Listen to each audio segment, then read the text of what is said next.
L'œuvre de l'homme et la grâce divine.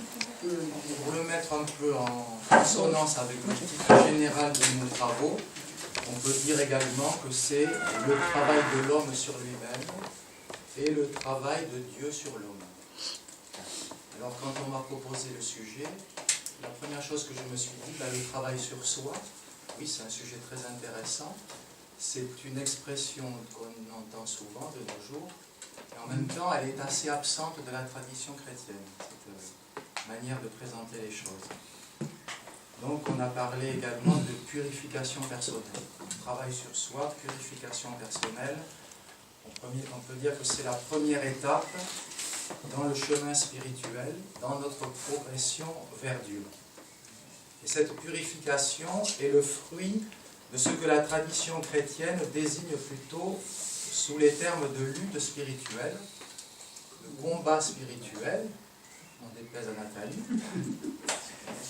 Par exemple, Saint Nicodème de Latos, vous savez qui il est, c'est celui qui a compilé les écrits sur la prière, qui a donc publié la Philokalie, et il avait également écrit lui-même quelques traités spirituels, dont l'un était pratiquement une copie d'un religieux italien, Laurence Cupolli, et le titre était « Le combat invisible ». Donc Saint Nicodème a repris ce titre, mais également le texte, juste en l'amendant un tout petit peu, ici et là, pour le rendre, disons, un petit peu plus orthodoxe. Donc, quel est le lieu de ce combat spirituel, de ce combat invisible? Eh bien, c'est le cœur de l'homme. On trouve cette idée présente chez Saint Paul. Vous savez, lorsque Saint Paul évoque la difficulté de ce combat, lorsqu'il dit « Je fais le mal que je ne voudrais pas, et je ne fais pas le bien que je souhaite. » Et j'avais souhaité, donc, pour illustrer cette parole de Saint Paul, et par goût de la littérature, peut-être vous citer un poème de Jean Racine. Donc c'est un de nos plus grands écrivains, c'est un de ces messieurs de Port-Royal. Monseigneur a évoqué Blaise Pascal. Donc Jean Racine était également un habitué de l'abbaye de Port-Royal au grand siècle, où à cette époque-là, eh bien, ces auteurs ont également eu une importance déterminante dans la redécouverte des pères de l'Église, des pères du désert, puisqu'ils ont publié les œuvres de Saint Jean Climac, de Dorothée de Gaza et de d'autres auteurs essentiels. Et voici ce poème donc de Jean Racine. C'est la plainte d'un chrétien sur les contrariétés qu'il éprouve dedans de lui-même. Donc ce que Saint Paul dit, je fais le mal que je ne voudrais pas, je n'arrive pas à faire le bien que je voudrais faire. Mon Dieu, quelle guerre cruelle! Je trouve deux hommes en moi. L'un veut que plein d'amour pour toi, mon cœur te soit toujours fidèle. L'autre, à tes volontés rebelles, me révolte contre ta loi. L'un, tout esprit et tout céleste, veut qu'au ciel sans cesse attaché, et des biens éternels touchés, je compte pour rien tout le reste. Et l'autre, par son poids funeste, me tient vers la terre penchée. Hélas, en guerre avec moi-même, où pourrais-je trouver la paix? Je veux et n'accomplis jamais. Je veux, mais ô misère extrême, je ne fais pas le bien que j'aime, et je fais le mal que je hais. Et le dernier paragraphe, peut-être il en trouve la solution. Ô grâce, ô rayon salutaire, viens me mettre avec moi d'accord, et domptant par un doux effort cet homme qui t'est si contraire, fais ton esclave volontaire de cet esclave de la mort. Voilà pour Jean Racine. Alors, c'est exactement ce que le Seigneur a dit, sans moi, vous ne pouvez rien faire. Et donc, voici au sujet de mon exposé, le travail sur soi, le combat spirituel, doit être secondé par la grâce. Sans cette dernière, les efforts de l'homme sont vains et inutiles. C'est toute la tradition spirituelle de l'Église orthodoxe qui l'affirme. s'il ne se confie pas dans la grâce divine, s'il ne fait pas appel à l'aide de Dieu, la lutte spirituelle de l'homme est vouée à l'échec. Alors examinons dans un premier temps la nécessité du travail sur soi.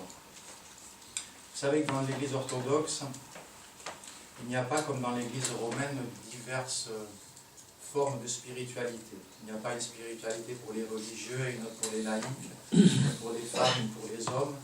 C'est la même spiritualité qui sert de modèle et qui est la spiritualité monastique que l'on doit imiter ou adapter selon nos modes de vie, selon nos états personnels. Or, dès son origine, la spiritualité monastique a été marquée par une forte empreinte ascétique. Vous savez, au début, au désert, l'ascèse était radicale.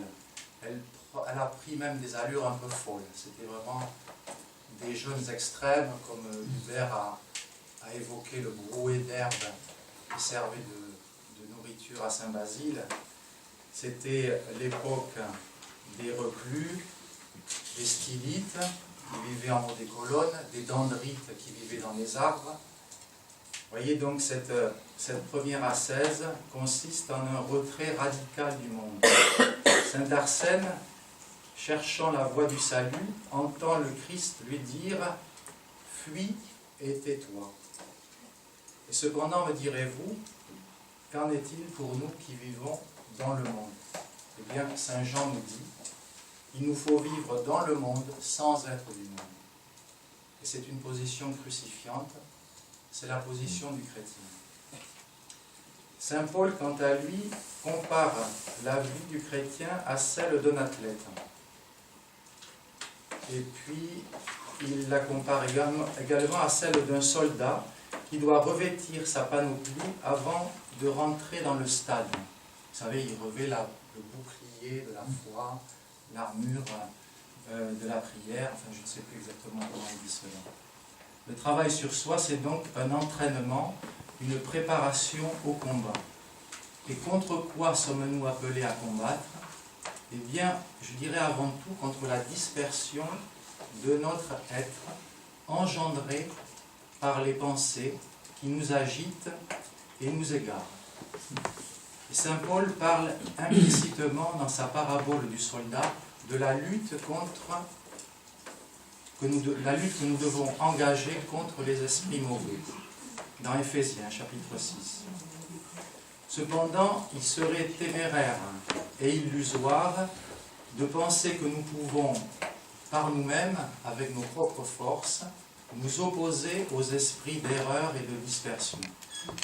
De même qu'il est impossible d'arrêter le flux des pensées, comme nous l'avons vu à l'instant, de leur résister par des raisonnements contradictoires, de les affronter en face en quelque sorte.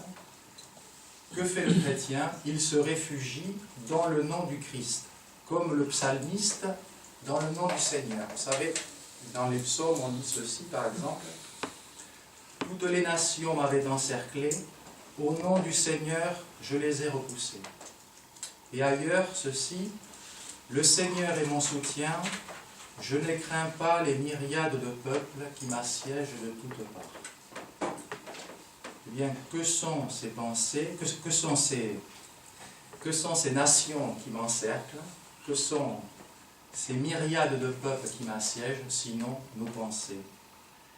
Eh bien, je dirais, le chrétien ne fuit pas le combat, mais il le déplace sur un autre théâtre d'opération. Et cet autre théâtre d'opération, c'est là où le Christ se trouve. C'est de ce point de vue qu'il y a bien nécessité de la fuite, de cet échappatoire que saint Arsène a mis en pratique. La nécessité du travail sur soi se manifeste d'abord par cette fuite, ce retrait du monde des pensées en vue de conquérir ou de restaurer l'unité de notre être, s'unifier pour aller à la rencontre de l'unité. Le premier pas est le plus important.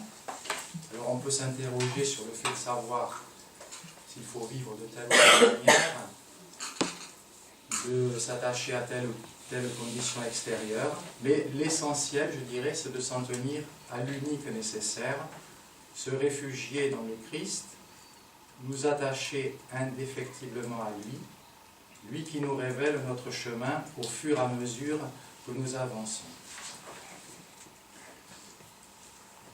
J'examine ensuite les conditions modernes de l'ascèse. Vous savez, il y a une histoire des pères du désert qui ils discutent entre eux et ils parlent de leurs œuvres. Alors leurs œuvres, ce ne sont pas des œuvres caritatives, mais c'est leur ascèse en quelque sorte. Hein. Donc, ils parlent de leur veille, de leur jeûne. Et puis il y a un père qui dit à un moment donné, les hommes des derniers temps, en fait, ils n'auront plus du tout d'œuvre, parce que ce sera devenu impossible. Mais le fait que de pouvoir simplement prononcer le nom du Christ, ce sera déjà l'équivalent de notre ascèse. Alors je ne sais pas si nous en sommes déjà là, je ne crois pas. Bon. Et il paraît évident en tout cas que les exploits ascétiques que nous avons évoqués, donc ceux des pères du désert, ne sont pas pour les hommes d'aujourd'hui. Les conditions de la vie moderne sont radicalement différentes. Dans les sociétés anciennes, qui étaient essentiellement rurales et paysannes, les rythmes de la vie humaine étaient accordés à ceux de la nature.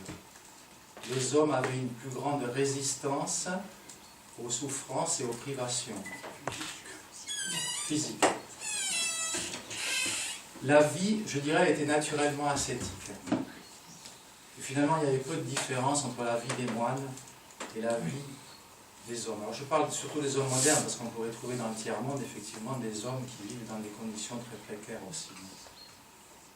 Alors qu'aujourd'hui, je dirais l'homme moderne, l'homme occidental en tout cas, il cherche absolument à éviter la souffrance.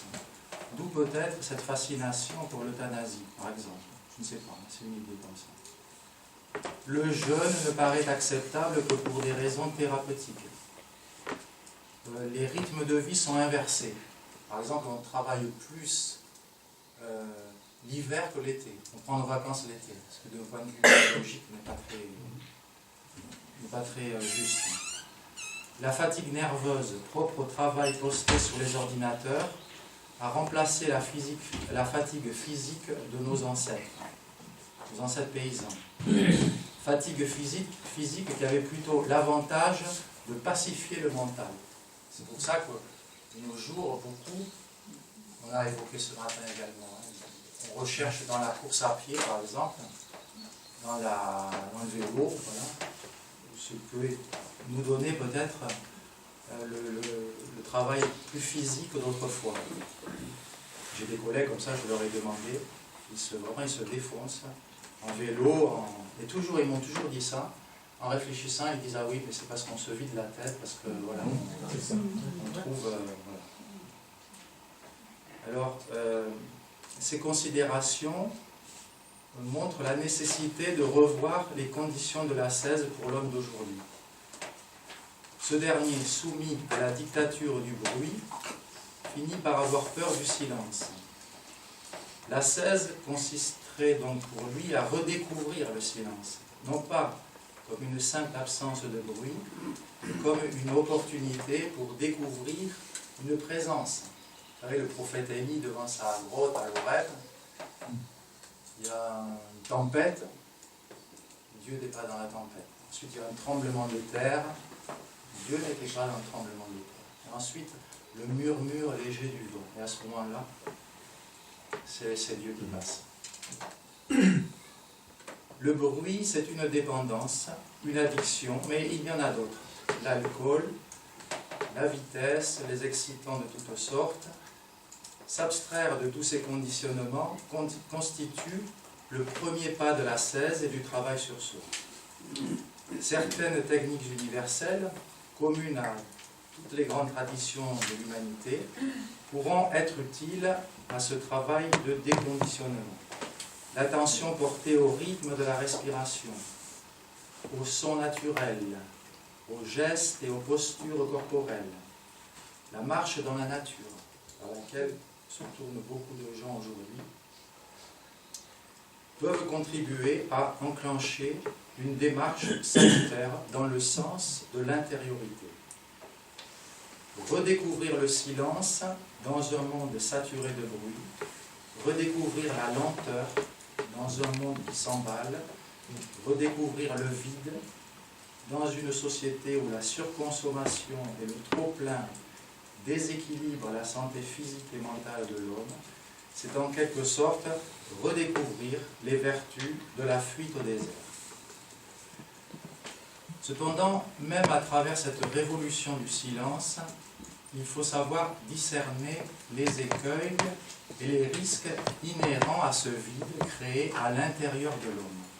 On dit en effet que la nature a horreur du vide, et c'est vrai, d'autant plus dans l'ordre spirituel. Le vide et le silence ne doivent pas être recherchés pour eux-mêmes, ils sont les moyens, mais non la fin. Si le silence s'installe, que ce soit pour permettre l'audition du Verbe. Si le vide se crée, que ce soit l'esprit qui le remplisse. Comme dit le psalmiste, j'ai ouvert ma bouche et j'ai aspiré l'esprit, j'ai attiré l'esprit. C'est la problématique également qu'a développée Père Dominique sur la chambre balayée, ce vide, il faut le remplir de Dieu. On pourrait citer ici, j'ai envie de citer, j'ai amené un article où il était question de l'expérience du Père Sophrony. Il dit ceci: une certaine méditation vise à dépouiller notre intellect de toute image. Elle peut nous donner une sensation de sérénité, de paix et de sortie du temps et de l'espace. Mais en elle fait défaut la conscience de se tenir en présence du Dieu personnel. En elle, il n'y a pas à proprement parler de prière, c'est-à-dire de rencontre face à face.